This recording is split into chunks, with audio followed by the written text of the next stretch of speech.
Finally આપણે અંબાજીમાં આવી ગયા છીએ અને બાઇક પણ અહીંયા મૂકી દીધું છે, આપણે જોઈ લો. ફાઇનલી ભાઈ અંબાજીની લાઈનમાં ચાલતા આવે જઈએ છીએ, જોઈ લો આવી કંઈક લાઈન છે રે.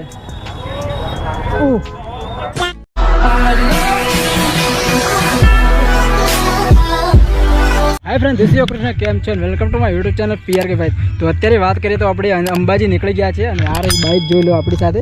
તો અત્યારે ભાઈ ભાદરવી પૂનમના 2 દિવસ બાકી છે, તો બધા લોકો જાય છે ચાલતા, પણ આપણે ચાલતા નથી જતા, બાઇક લઈને જઈશું. તો અહીંયાથી વાત કરીએ તો પહેલાં આપણે ખેડબ્રહ્મા જઈશું, ત્યાં નાના અંબાજીના દર્શન કરીશું અને પછી ત્યાંથી મોટી અંબાજી જઈશું. એ બીજા જે આપણા ફ્રેન્ડો છે, બાઇક રેલી આવવાની છે મોટી આપણા વિજયનગરની. અંબાજી જઈએ છીએ તો અંબાજીની પટ્ટી કે ધધા લેવી પડે, તો એ તે આપણે ખેડ જઈને લઈ લઈશું. અત્યારે વાત કરીએ તો આપણે નાકા ગામમાં પહોંચી ગયા છે. અહીંયાથી ખેડબ્રહ્મા વધારે દૂર નથી, તો અહીંયાથી ખાલી 15 કિલોમીટર હશે કદાચ. અને લોકો ભાઈ ચાલતા બહુ જ જતા હતા, પણ હવે પૂનમ આવવાની છે તો એટલે લોકો ભાઈ બહુ જ કમ થઈ ગયા છે, નહીંતર લોકો ભાઈ બહુ જ વધારે હતા. તો એટલે જ આજે આપણે વિચાર્યું કે નીકળીએ, કેમ કે વધારે ટ્રાફિકમાં થોડો પ્રોબ્લેમ થઈ જાય એટલે.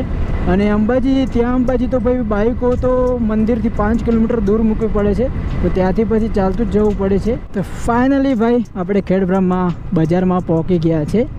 તો અંબાજીનું મંદિર આ બાજુ છે, પણ આપણે ભાઈ 2 સેલ છે પેટ્રોલ, છતાં પેટ્રોલ ભરાવવું પડે છે. ટ્રાફિક ભાઈ મતલબ લોકો બહુ જ ઓછા થઈ ગયા છે, નહીંતર અહીંયા જગ્યા જ ના રહેતી ભાઈ.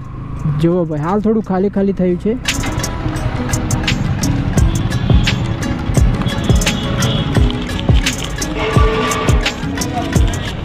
ફાઇનલી અહીંયા ખેડબ્રહ્મા અંદર આવ્યા છે. વિષ્ણુભાઈનું ઘર અહીંયા આગળ છે, તો તેઓને સાથે લઈએ અને પછી આપણે નાના ખેડબ્રહ્મા એટલે અંબાજીમાં જઈએ અહીંયા પાસે. ફાઇનલી અત્યારે વિષ્ણુભાઈના ઘરે આવ્યા છીએ અને અહીંયાનું પણ વિડીયો બનાવ્યું છે, ના જોયો તો જોઈ લેજો.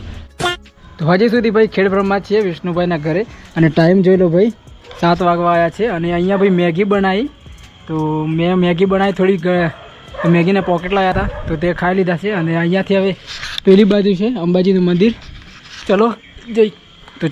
અને ત્યાં તો ભાઈ રાત પડવાની જ છે, ચલો નીકળીએ હવે. ભાઈ બસ સ્ટેન્ડની પાસે આવ્યા છીએ, તો બસ સ્ટેન્ડમાં પાર્કિંગ મળી જશે, તો ત્યાં પાર્કિંગમાં મૂકી દઈએ અને પછી ચાલતા જઈએ અંબાજીમાં. ફાઇનલી ખેડબ્રહ્મા બસ સ્ટેન્ડ આવી ગયા છીએ.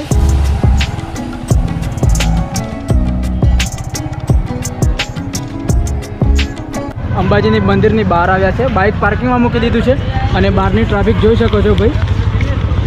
તો અત્યારે વાત કરીએ તો ભાઈ આજે ટ્રાફિક બહુ ઓછી છે, નહીંતર અહીંયા ચાલવાની પણ જગ્યા નથી મળતી. ગેટ જોઈ લો અંબાજીની અંદર ભાઈ માર્કેટમાં આવ્યા છીએ.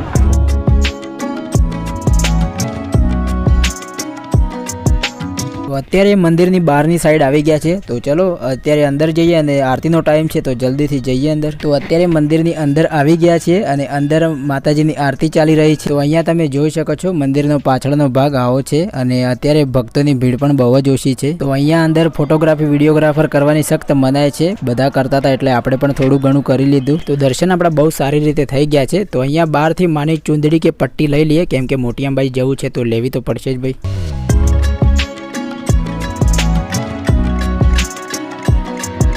ફાઇનલી આપણે અહીંયા દર્શન કરી લીધા છે અને હવે ભાઈ અહીંયા 7:30 વાગી ગયા છે, કેમ કે આરતી થતી હતી જોઈ તમે. તો અહીંયાથી હવે મોટી અંબાજી જઈશું. તો વિષ્ણુભાઈ ત્યાં આગળ ઊભા છે, તો અમે બે અહીંયા પાર્કિંગમાં બાઇક મૂકી હતી, પૈસા પણ પે કરી દીધા છે. બાઇક લઈને હવે નીકળશું. આ જોઈ લો બાઇક પર લગાવી દઈશું અને આપણે પણ ઉપર બાંધી દીધું છે ને આપણે પણ અહીંયા બાંધી દીધું છે. તો હવે થોડું ફીલ આવે છે. અને હેલ્મેટ ભાઈ વિચારીએ છીએ કેમ કરીએ, લઈએ કે નહીં, કેમ કે હવે મોટો બ્લોક તો થાય નહીં નાઇટનો, તો જોઈએ કેમ છે. ફાઇનલી અહીંયા ભાઈ રેલી આવી ગઈ છે, આપણે જે વાત કરતા હતા તે, તો તેના લીધે ટ્રાફિક થોડી વધી ગઈ છે. તો આપણે રેલીમાં તો રહેવું નથી ભાઈ, થોડા આગળ જઈશું.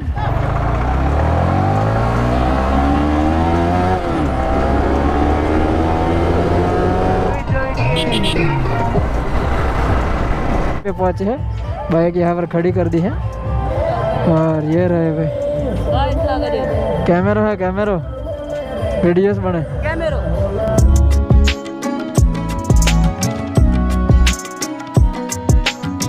અહીંયા નાસ્તો બાસ્તો કરી લીધો કેબ ઉપર, તો હવે પાછા ભાઈ સાઈડ જઈશું. અહીંયા ખમણ બમણ ભાઈ બધી સુવિધા છે. અહીંયા ભાઈ ખમણની ચા કોફી બધી સુવિધા છે. આપણે કોફી પણ પી લીધી. અહીંયાથી ખાલી 7 કિલોમીટર છે, કદાચ 5 કિલોમીટર જેટલું ચાલવું પડશે એવું સાંભળ્યું છે. તો ચલો જલ્દીથી જઈએ અને ક્યાં સુધી બાઇક જાય છે એના પછી તો ચાલવું પડવાનું જ છે. ફાઇનલી ભાઈ આપણે અંબાજીમાં આવી ગયા છે. જે તમને પહેલાં વાત કરી હતી કે બાઇક બહાર મુકાવે છે, તો ત્યાં ભાઈ અત્યારે રાત પડી છે, ટ્રાફિક ઓછી થઈ ગઈ છે એટલે થોડા અમને અંદર આવવા દીધા. નહીંતર અમને 4-5 કિલોમીટર ચાલવું પડતું. પણ હવે અહીંયા આગળ ખબર નહીં ભાઈ, અહીંયા તો કદાચ 1-2 કિલોમીટર તો ચાલવું પડશે એવું લાગે છે. કેમ કે અહીંયા કૈલાશ ટેકરી તો કદાચ બાઇક મુકાવી દે તો કદાચ એવું લાગે તો છે, પાકું ખબર નથી. અને અહીંયા ટ્રાફિક જોઈ શકો છો. ચલો જોઈએ ક્યાં સુધી બાઇક લઈ જવા દે છે. તો ફાઇનલી આપણે અંબાજીમાં આવી ગયા છીએ અને બાઇક પણ અહીંયા મૂકી દીધું છે. આપણે જોઈ લો. તો ભાઈ પહેલાં તો મતલબ અહીંયાથી 5 કિલોમીટર ચાલવું પડે છે, પણ અત્યારે ટ્રાફિક ઓછી થઈ છે એટલે અમને થોડા અંદર આવવા દીધા. તો અહીંયાથી ભાઈ વધારે નથી, 1/2 કિલોમીટર હશે. અહીંયા બાઇક સેફ મૂકી દીધી છે. તો ચલો જઈએ હવે બજારમાં જઈએ. હવે દર્શન કરવા મળે છે કે નથી મળતા, કેમ કે ભાઈ રાતના 10 વાગી ગયા છે. દર્શન કરવા ટ્રાફિક જોઈએ કેટલું છે, પછી એના ઉપર ખબર પડે. ચલો જઈએ હવે અહીંયાથી. આપણે બાઇક મૂકી દીધું છે અને બાઇકનું ટોકન પણ લઈ લીધું છે. તો બાઇક સેફ રહેશે. તો અહીંયાથી થોડું દૂર જવાનું છે, મંદિર થોડું દૂર છે અને બજાર જોઈ શકો છો. અત્યારે ભીડ બહુ જ ઓછી છે. ચાલતા ચાલતા મંદિરની બાજુમાં ગયા છે અને લાઇટો ભાઈ જુઓ આવી કેટલી દર્શાવેલી છે, જોઈ શકો છો તમે. તો ચલો અહીંયાથી રાઉન્ડ મારશે અને પાછા મંદિરમાં પણ જવું છે. ખબર નહીં, હાલ પબ્લિક તો ઓછી જ છે. તો જોઈ શકો છો ભાઈ લાઇટો મારી છે. ફાઇનલી ભાઈ અંબાજીની લાઇનમાં ચાલતા હવે જઈએ છીએ. જોઈ લો આવી કંઈક લાઈન છે. તો બંધ થવાનો ટાઈમ આવ્યો છે એટલે થોડા સ્પીડમાં જઈએ છીએ. અહીંયા બહારની સાઈડ હતા પહેલાં, જોઈ લો. હવે અંદર આવ્યા છીએ. તો ચલો જઈએ હવે. ફાઇનલી ગાઈસ મંદિરમાં આવી ગયા છે અને દોડતા જઈએ છીએ દર્શન કરવા માટે. જોઈ લો આવો કંઈક નજારો છે અને આવી ગયા છે. તો અંબાજીના મંદિરમાં પણ ભીડ ઓછી હોવાના કારણે બહુ સારા દર્શન થઈ ગયા છે અમારા.